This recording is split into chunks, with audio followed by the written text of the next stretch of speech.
Assalamualaikum warahmatullahi wabarakatuh. Jumpa kembali di cerita misteri Denny.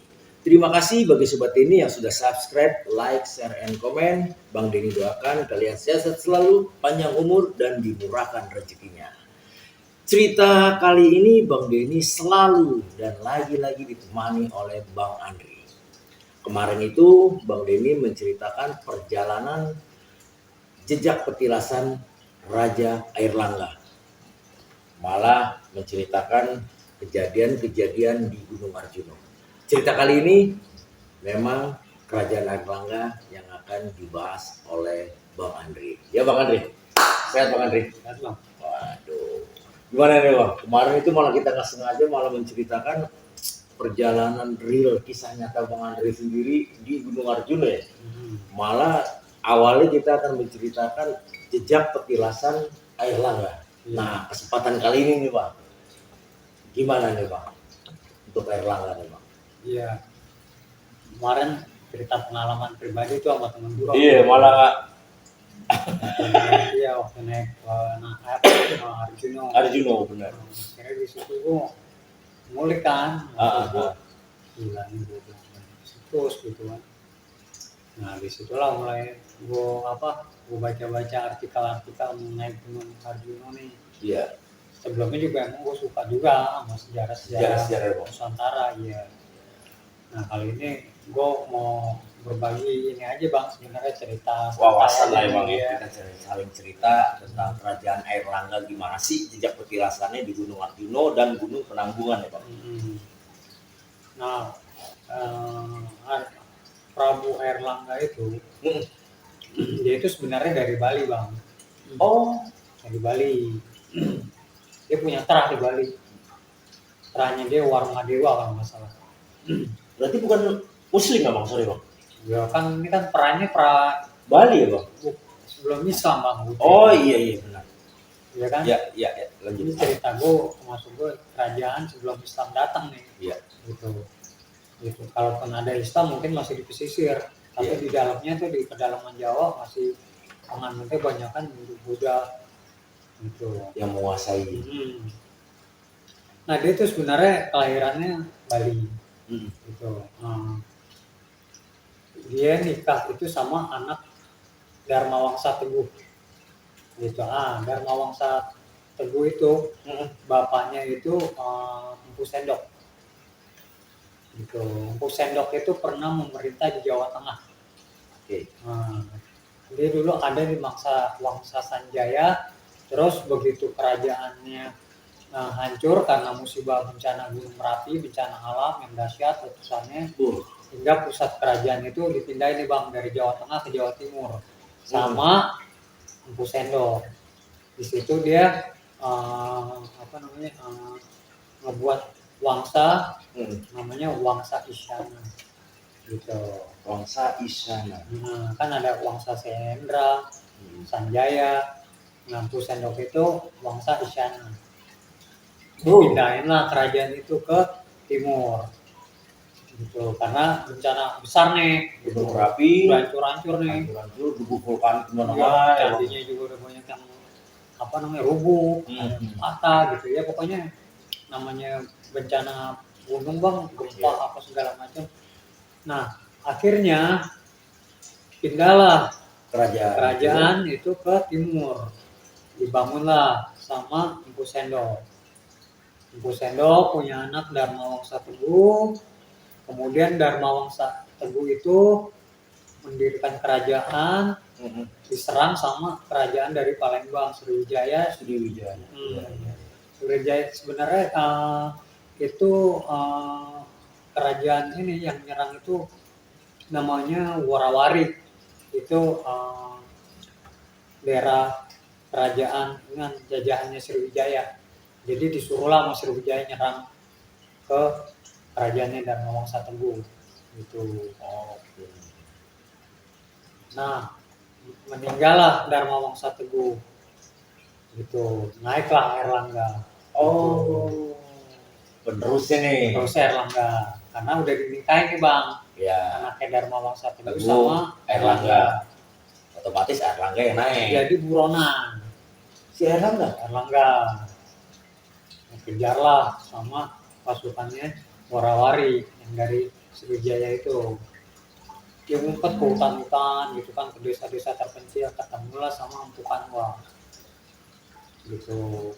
Dibina deh sama Empu Kanwa sampai udah jadi olah kanuragan, olah batin, olah segala macam lah, apa namanya, belajar aksara gitu kan. Kan makanya aksara-aksara atau prasasti-prasasti itu kan bahasanya bahasa Sanskerta, hurufnya huruf Pallawa gitu. Udah dididik, dibina sampai benar-benar jadi, digojlok sampai matang. Mulai dari apanya, pokoknya dari segala-galanya ditemenin sama Mahapatinya namanya Narotama. Mahapatinya Erlangga gitu. Nah, dibina, dididik, sampailah dibikin kitab namanya Arjuna Wiwaha. Kakawin Arjuna Wiwaha itu menceritakan tentang kisahnya Arjuna dalam pelarian. Oh, apa yang dibikin kitab itu loh? Jadi seolah-olah dia disamain titisannya Arjuna yang di toko pewayangan itu bang. Iya. Dia itu penganut Hindu Siwa. Maaf, Hindu Wisnu. Hindu Wisnu. Hindu Wisnu. Jadi agama Hindu, cuman dia alirannya aliran Wisnu. Oke. Kan di agama ada, dalam agama Hindu juga ada alirannya beda-beda bang. Iya. Buddha juga beda-beda, Islam juga ada beda-beda, ada Muhammadiyah, Hindu gitu kan. Iya. Kalau di mana namanya Buddha ada Tantrayana, Mahayana, apalagi gue lupa. Iya. Nah di Hindu juga ada Hindu Siwa, ada Hindu Wisnu gitu. Oh. Ada ininya, maksud gua sekte-sektenya. Tingkatan Ya pokoknya ya kayak gitulah. Golongannya ya benar-benar. Nah akhirnya dibina sama Empu Kanwa sampai udah mateng, dilepas Si Erlangga ngedirin kerajaan, dia dapat guru lagi namanya Empu Barada. Empu Barada itu Batara Guru Maharsi, sama juga sama tingkatan itu. Sama Empu Kanwa gitu. Tapi kalau menurut referensi bacaan yang gue baca artikel itu Empu Kanwa itu Empu Barada, saktian Empu Barada bang. Sampai suatu saat Prabu Airlangga itu pernah disuruh Empu Barada, dia meditasi atau semedi atau bertapa itu di antara mayat-mayat. Dia punya tempat khusus yang dalamnya mayat-mayat, tempat meditasi. Dijadiin tempat meditasi Prabu Erlangga. Buat ngolah batin, Spiritual dia. Saking ini tuh bang, ngerinya, maksudnya bukan ngeri, sampai buat nyari tingkatan kesaktian kanuragan itu, kedikdayaan zaman dulu itu udah sampai seperti itu gitu. Karena buat ngolah cakra, prana, pernapasan tuh emang benar-benar diolah bang. Ketajaman mata batin itu pintu aja, ditiup aja bisa mental jebol. Itu gue lupa ya nama-nama tingkatan-tingkatan yang dulu. Aji-ajinya benar. Yang dipakai buat, akhirnya dia berburu sama Barada itu, sang Maharsi Batara Guru. Gitu, udah mesti Batara Guru. Kalau Batara kan udah tingkatannya udah ngeri bang gitu. Nah akhirnya begitu si Raja Warawari nyerang ke Prabu Erlangga, karena Prabu Erlangga ini udah sakti mandraguna, sakti, udah bisa mandiri gitu kan, udah punya kekuatan dan pasukan, diserang balik. Nah, serang balasan. Nah di situ kalah si Warawari itu. Dari Sriwijaya. Nah itu bang, kalau peristiwa perangnya itu ngeri bang. Itu ngadu benar-benar ngadu ilmu ya bang. Ngadu ilmu. Jadi kesatria pilih tanding itu dikumpulin, diadu, termasuk Prabu Airlangganya turun langsung. Itu namanya apa sih namanya, mau angin muter terus apa namanya, kabut datang terus angin tiba-tiba datang. Wah, Saling mengeluarkan ilmu masing-masing dalam mm, kanuragannya masing-masing lah. benar bang, wah itu ngeri. Akhirnya dimenangkan oleh Prabowo Erlangga dengan meditasinya begini, dia narik menghirup kekuatan energi dari apa namanya, dari arah penjuru mata angin gitu kan, disatuin dijadiin satu ke batinnya dia, baru dihempaskan tuh sama tenaga dalamnya dia, itu luar biasa kekuatannya bang. Nah, hancurnya Erlangga, Bang. Nah itu dari dalam sendiri, dari intrik. Oh, Karena Prabowo Erlangga itu dan dia punya istri lagi nih, Bang. biasa kalau raja Wah. gitu, biasa, wajar. Istri pertamanya itu kalau nggak salah namanya dari Mapanji Garasakan namanya ya, nama anak yang dari istrinya, dari Dharma Wangsa Teguh itu. Nah yang dari Selira ini gue lupa namanya, itu bang, dia merasa pengen ngerebut tahta, bukan ngerebut tahta, gue yang paling berhak nih gitu. Jadi intrik dalam nih bang, Masing-masing pengen jadi raja, penerus dari Erlangga. pada saat itu Empu Barada lagi nggak ada di kerajaan, dia lagi ada di Bali. Dia ada di Bali itu lagi perang sama yang namanya Ratu Sakti Calon Arang. Itu juga ngeri bang, perangnya bang. Itu difilmin dulu. Ada filmnya. Filmnya ada? Ada. Ratu Sakti. Coba ya ketik Ratu Sakti Calon Arang. Gitu. Itu ngeri juga bang. Itu bang, itu apa namanya, tanah diinjak, deng, goyang kayak gempa. Itu ilmu apa tuh bang? Kalau ambil paku gitu, kalau Bali. Orang-orang apa yang Zaman punya. dulu gitu. Nah udah kan bang, dipanggil lah Empu Barada melalui utusannya Erlangga. uh, Oh, jadi Erlangga ini minta bantuan lah nih, gimana Iya. caranya dari dalam saling berebut kekuasaan. Iya, maksudnya Empu Barada minta apa ya kalau dibilang, jangan Jangan lah, jangan lah. gimana nih Empu bang gitu kan. Sementara anak saya Saling berebut nih. saling berebut kekuasaan gitu kan, merasa paling berhak malam ini. Merasa paling benar lah. Akhirnya dipanggil lah Empu Barada gitu, sama Empu Panulu apa kalau nggak salah dipanggil itu. Nah datanglah Empu Barada itu bang, Empu Barada datang dari Bali nyebrang ke Banyuwangi. Itu kan laut bang, lu pernah ke Bali kan? Iya.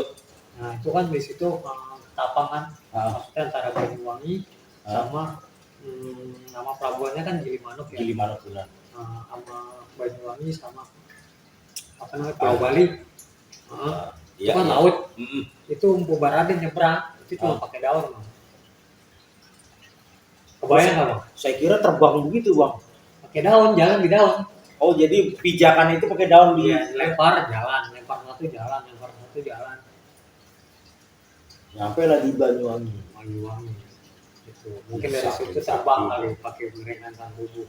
Iya, benar. Kalau orang dulu Cuman nama ilmu meringankan tubuhnya apa gue lupa. Ada nama kajiannya gitu. Nah, sampai ketemu Prabowo Erlangga minta wejangan, gimana nih Empu, kira-kira solusinya jalan keluarnya gitu kan. Akhirnya Empu cuma minta ambilin kendi diisi air suci yang dari perkirtaannya ada di mungkin ya, ada di Bali, penanggungan. Oh, di penanggungan. Oke. Akhirnya Empu Barada ngambil kendi itu dibawa terbang ke atas. Diguyurin air yang dibilang gitu. Iya, disiram Untuk membagi wilayahnya. Oh, Gitu. Batas wilayah masing-masing. Wilayah. Dari istri pertama mau selir gitu ya, Bang? Dari anak yang dari istri pertama sama anak yang dari selir. Gitu. Dan di situ Empu bersumpah bikin kutukan. Barang siapa yang datang ke sini tanpa izin, dia akan kena kutukannya apa. Dan sebaliknya, barang siapa yang nyebrang ke Panjang. Nah, itu namanya dibelah menjadi Jenggala sama Panjalu. Jenggala sama Panjalu. Itu sampai si Empu nih, Barada nih bikin kutukan. Gitu. Kutukan orang belum ngeri bang. Iya. Masing-masing yang melanggar, ya itulah dapat kutukan. Begitu lagi asik nyiramin air kendi, tiba-tiba selendangnya nyangkut di Gunung Wilis. Ada pohon di Gunung Wilis. Nah waktu Mpu Barada lagi terbang itu nyangkut kayaknya. Gitu. Di Gunung Wilis Mpu Barada turun ngutuk pohon itu. Nggak pohon kamu nggak bakal bisa tinggi segini-gini aja. Nggak tahu sekarang pohon ini udah mati kan. Iya, mungkin takut disalahgunakan mungkin bang. Bisa. Kalau masih hidup gitu. Gitu. Itu Mpu Barada emang kacau bang, bukan kacau. Maksudnya gue udah marah itu Tinggi lah, tingkat spiritual lah dia. Ilmunya ya. Nah sampai malah kan gue pernah baca lagi nih di satu kisah. Malah itu Sabda Palon sama Sinoyo Genggong, Sabda Palon itu malah dibilangnya titisannya Mpu Barada. Makanya saking Mpu Barada tuh ngeri banget. Itu emang luar biasa tuh. Maksudnya kalau kita tahu ya kita bisa balik ke masa lalu, lihat ininya Mpu Barada tuh mungkin ilmunya gitu. Titisannya gitu. Pernah ya gue baca di satu kisah gitu. Dia ini lagi turun lagi waktu di terakhir eranya Majapahit ke Sabda Palon gitu. Ya itu kebenarannya gue nggak tahu, kamu pernah baca di satu artikel. Nah udah gitu pohon dikutuk, Mpu Barada akhirnya di situ suat ke Prabu Erlangga kalau dia udah merasa tugasnya udah selesai, sudah menjalankan perintahnya. Ya mungkin cerita itulah yang bisa gue bagi mengenai perjalanannya Prabu Erlangga bang. Mungkin nextnya bisa kita ini lagi bang, kita cerita lagi bang. Oke. Jadi intinya tempat petilasannya Erlangga itu di Gunung Arjuno, Gunung Penanggungan. Nama-nama petilasannya gue lupa ya karena banyak ya. Ya mungkin next. Nah mungkin di Wilis itu ada kali bang. Wilis itu kan termasuk salah satu gunung yang sekarang ini juga jadi gue dari dulu sih bukan sekarang dikeramatkan juga. Dikeramatkan juga bang. Waduh, makin seru nih cerita dari Bang Denny nih. Pengen banget gue ke Wilis sebenarnya. Siap. Nih, siapnya mau ke Wilis bareng sama Bang Andre nih. Aduh, next berikutnya kita akan lanjutkan kali ini bang, karena waktunya sudah malam juga ya bang ya. Nanti kita lanjutin lagi bang, ini lebih seru lagi nih cerita kerajaan Airlangga itu. Runtuhnya Airlangga aja tentang dari keluarga sendiri. Ntar tinggal runtuhnya nih. Oh iya, tinggal runtuhnya nih. Bang, terima kasih banyak nih Bang Andre. Sama-sama. Kita akan lanjut lagi bang ya. Terima kasih bagi Sobat Denny yang sudah subscribe dan mendengarkan cerita-cerita dari Bang Denny. Silakan subscribe yang belum subscribe, like, share, and comment. Semoga Bang Denny selalu memberikan inspirasi dengan cerita-cerita yang menarik tentang kerajaan oleh Bang Andre. Wassalamualaikum warahmatullahi wabarakatuh.